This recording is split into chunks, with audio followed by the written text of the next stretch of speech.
to talk soon. So now I would like to welcome my remaining guest here to the Navigant Credit Union Broadcast Center, Democratic strategist and GoLocal columnist, Rob Horowitz. Hey, Kate. Welcome How you back into doing? the studio.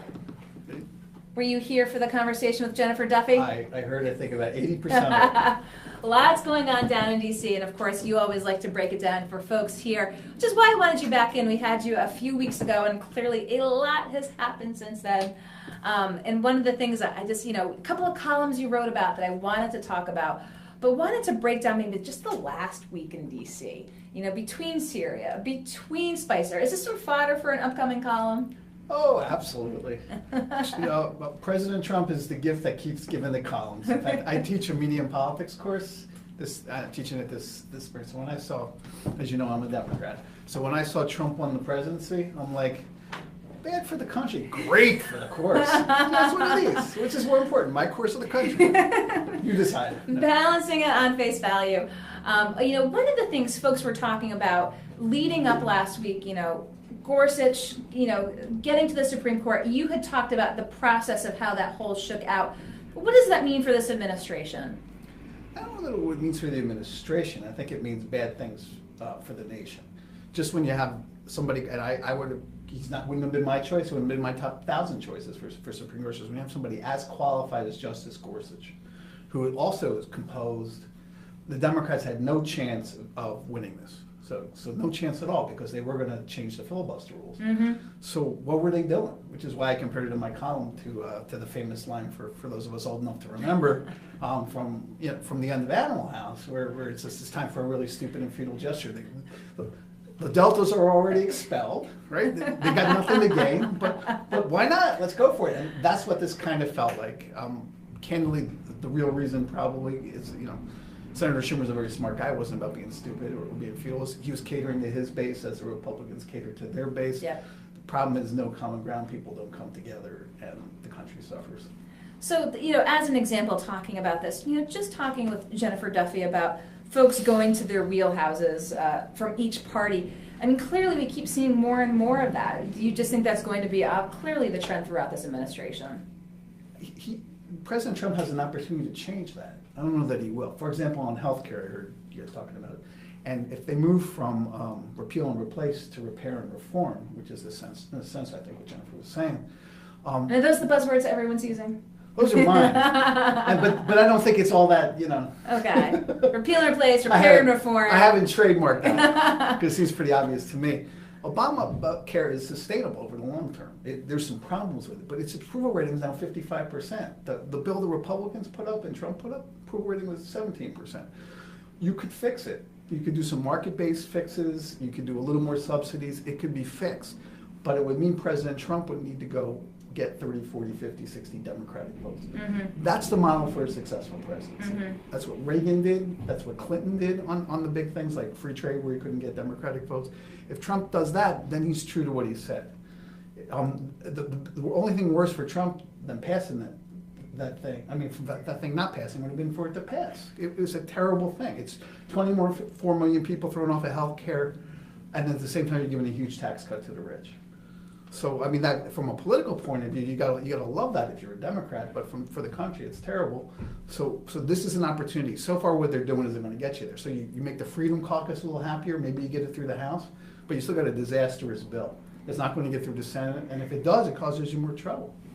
So all eyes are on again to see if the part 2 happens. Now, as Jennifer Duffy was saying, there's been contrasting messages coming from the Trump administration. Is it going to be health care then tax reform, or tax reform then health care?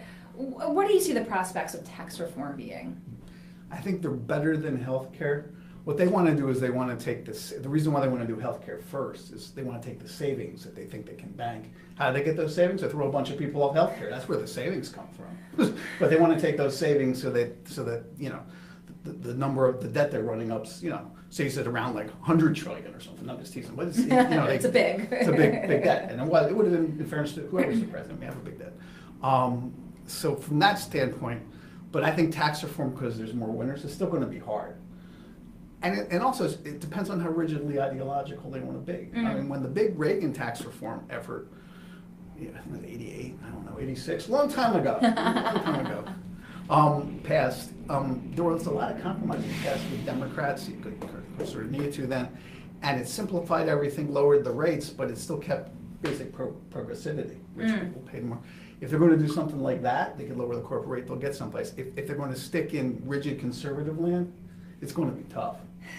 Do you see this, and we've talked with a number of political folks, about the makeup of the administration and sort of who has the president's ear? And of course, there seems to be sort of competing thoughts of, is Bannon on the wane or Kushner and Ivanka on the rise? I mean, how much does that play a role when he's got such a wide range of voices kind of there in his kitchen cabinet?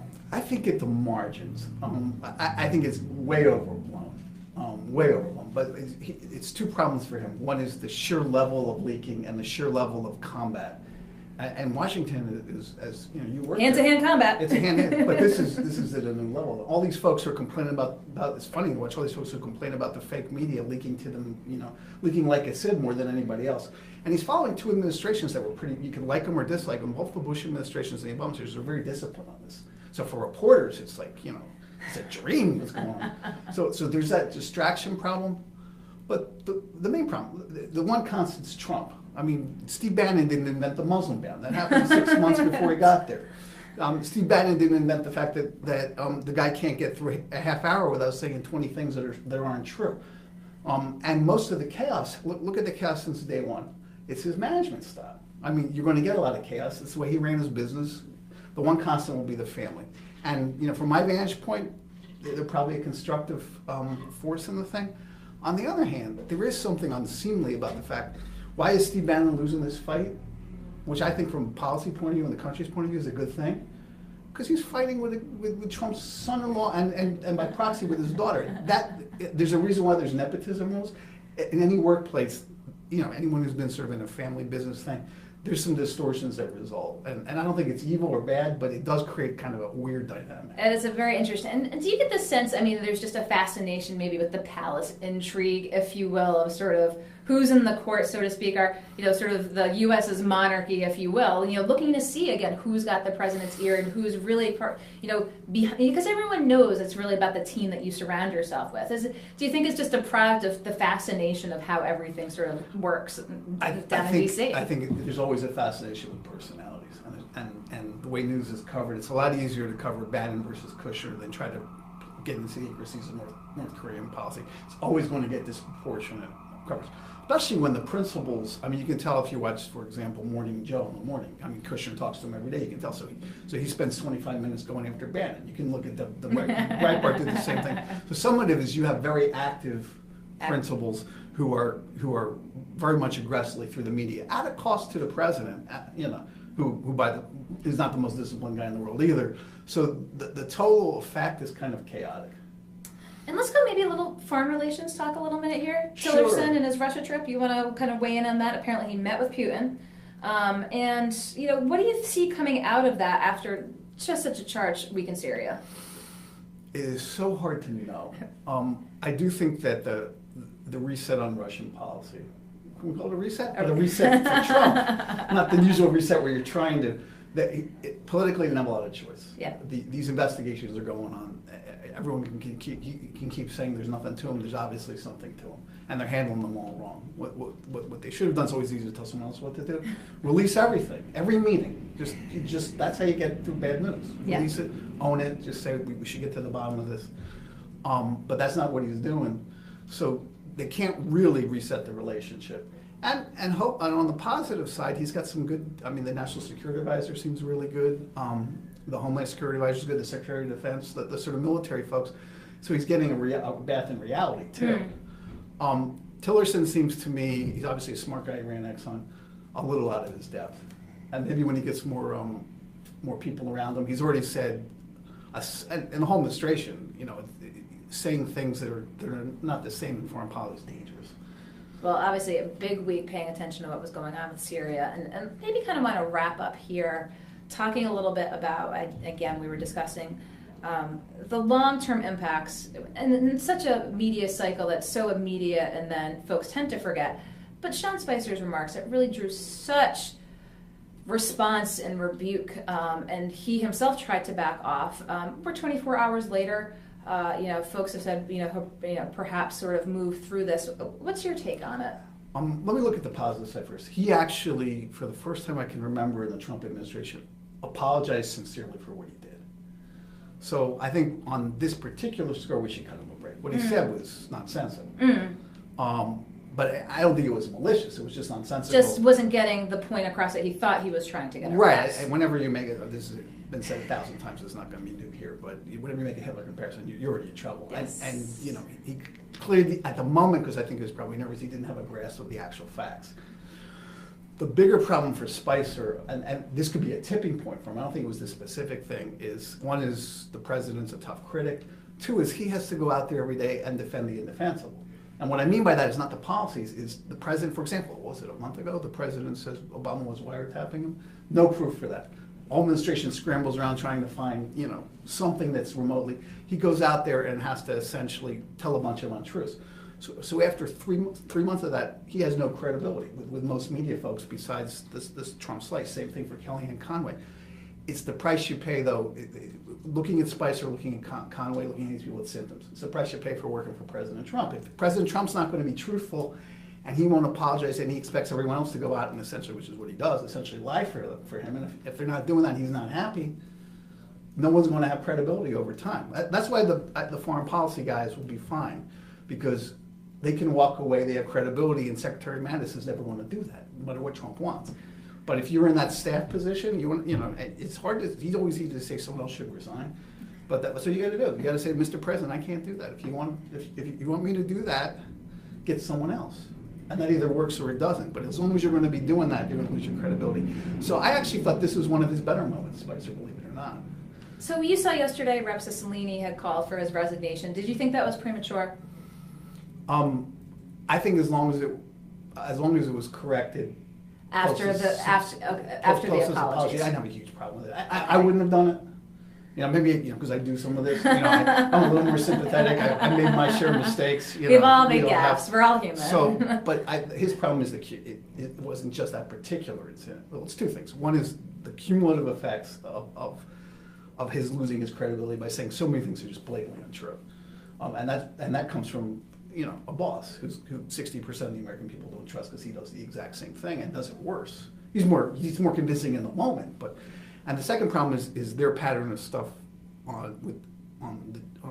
that relates to Jews and Judaism. For example, not putting any specific reference to Jews in the Holocaust, which they intentionally did in the Holocaust Remembrance Statement. For example, they're catering to the alt-right. I'm not saying that they're all anti-Semites, but certainly like nod and wink and all that stuff. So he was, even though he is not, he was in the crossfire of all that Trump/Bannon stuff as a way to keep that base strong, and he was in the crossfire of not being credible. So we've gone over so many issues. What's going to be the column fodder in the coming week? Well, I may take a crack at to get back into Jennifer on the poll. A little respectful disagreement. Just because a poll's done over 3 months for governors whose numbers don't move around as much doesn't make it inaccurate. All I can do is speak about Raimondo. Other indicators, there's a poll out today from Brian. I assume Horowitz will be tomorrow. Right track's back up. So I can't speak to it nationally. Morning Consult poll has some issues. You can argue over a lengthier period of time, you get a more representative sample too. So I don't know that automatically because it's a 3 month. I didn't find that terribly. So you're going to play a little devil's advocate. So I'll play a devil's advocate. Morning Consult poll, not the best poll. Many worse polls done every day, including the Rasmussen poll, for example. Well, I appreciate picking your brain on all things. Again, weekly column, Rob Horowitz, Democratic strategist. We're lucky to be able to have his vantage point on a number of political issues, and always an interesting read. So Rob Horowitz, I appreciate your coming in today. We'll talk soon. We'll let you scoot out.